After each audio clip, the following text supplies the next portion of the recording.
Shalom Bapak Ibu Saudara-saudari yang terkasih.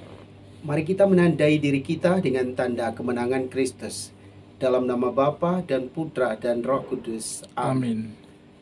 Allah yang Maha Kuasa dan Kekal, Allah yang kami sembah di dalam nama Yesus Kristus, kami bersyukur kepadamu karena Engkau selalu mengundang kami untuk kembali kepadamu dan untuk mendengarkan firman-Mu.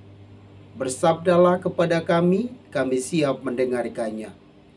Doa ini kami sampaikan kepadamu dengan perantaran Kristus Tuhan kami. Amin.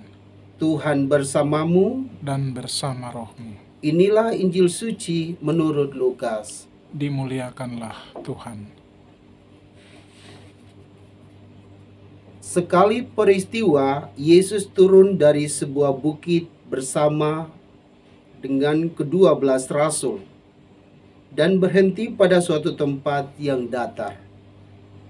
Di situ berkumpul sejumlah besar murid-muridnya dan banyak orang lain yang datang dari seluruh Yudea dan dari Yerusalem serta dari daerah pantai Tirus dan Sidon.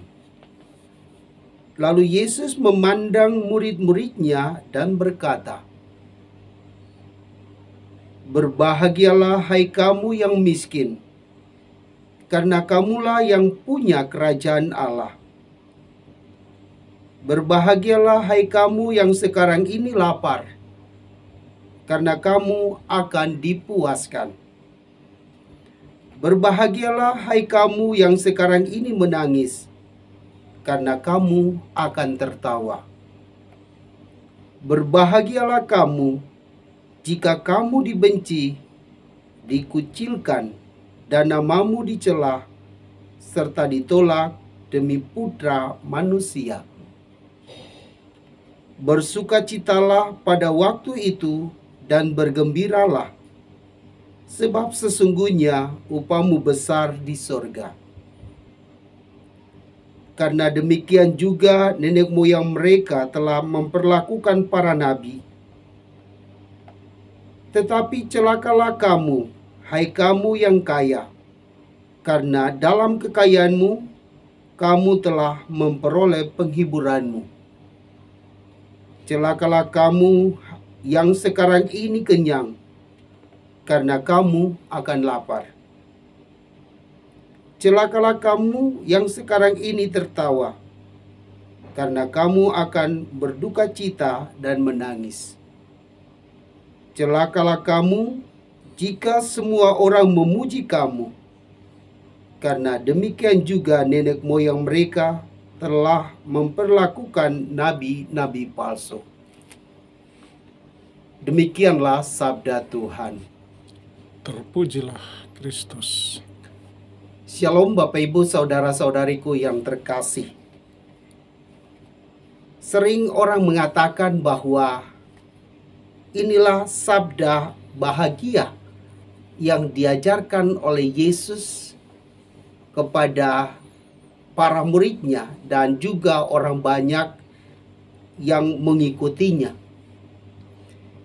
Yesus melihat bahwa orang-orang kaya pada zaman itu lebih mementingkan diri mereka sendiri dan mengabaikan orang-orang kecil. Sehingga Yesus akhirnya menghibur orang-orang kecil itu. Dia katakan, "Berbahagialah kamu yang lapar. Berbahagialah kamu yang miskin." Ini suatu kata penghiburan bagi orang-orang miskin, orang-orang kecil pada zaman itu.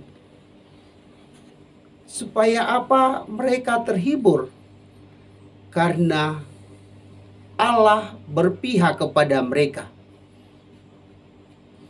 Bapak Ibu Saudara-saudari yang terkasih, pada zaman ini kita juga mengalami hal demikian. Ada orang-orang kaya yang baik, tetapi juga ada orang-orang kaya yang mementingkan diri mereka sendiri. Firman ini menegur orang-orang kaya itu untuk melihat bahwa hidup mereka bukan hanya di dunia ini, tetapi juga mereka akan kembali ke hidup yang kekal. Jadi jika mereka hanya mementingkan diri sendiri, sebaiknya mereka bertobat lalu membagikan sebagian harta kekayaan mereka kepada orang-orang miskin. Nah, mereka juga akan berbahagia jika mereka melakukan firman Tuhan di dalam hidup mereka. Lalu hal yang sama, Yesus katakan berbahagialah orang-orang yang miskin, orang-orang yang lapar, haus, dan lain sebagainya. Yesus mau meneguhkan mereka bahwa kalau mereka selalu mengandalkan Tuhan di dalam hidup mereka, maka selain mereka bahagia di dunia, mereka juga akan berbahagia di akhirat. Bapak, Ibu, saudara-saudari yang terkasih, sabda bahagia tidak ditujukan hanya untuk orang-orang kecil, tetapi untuk semua orang, orang kaya maupun orang miskin. Yang penting setiap orang sungguh menyadari bahwa kebahagiaan itu bukan hanya di dunia. Kita mesti melihat kebahagiaan lain di akhirat.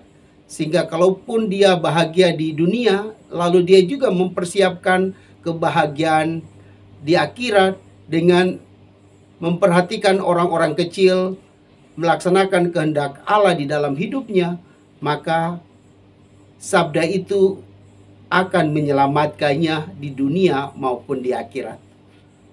Semoga demikian. Amin. Marilah kita berdoa. Ya Allah, kami bersyukur atas firman-Mu yang mengajarkan orang kaya dan miskin untuk mengandalkan Dikau di dalam hidup mereka. Semoga siapapun yang mendengarkan firman ini sungguh-sungguh mengalami kebahagiaan, sehingga ia mempersiapkan kebahagiaan dunia, tetapi juga kebahagiaan di akhirat. Inilah harapan kami Tuhan yang kami naikkan ke hadirat-Mu dengan perantaran Kristus Tuhan kami. Amin. Semoga Allah yang Maha Kuasa memberkati Bapak, Ibu, saudara dan saudari, Bapa dan Putra dan Roh Kudus. Amin.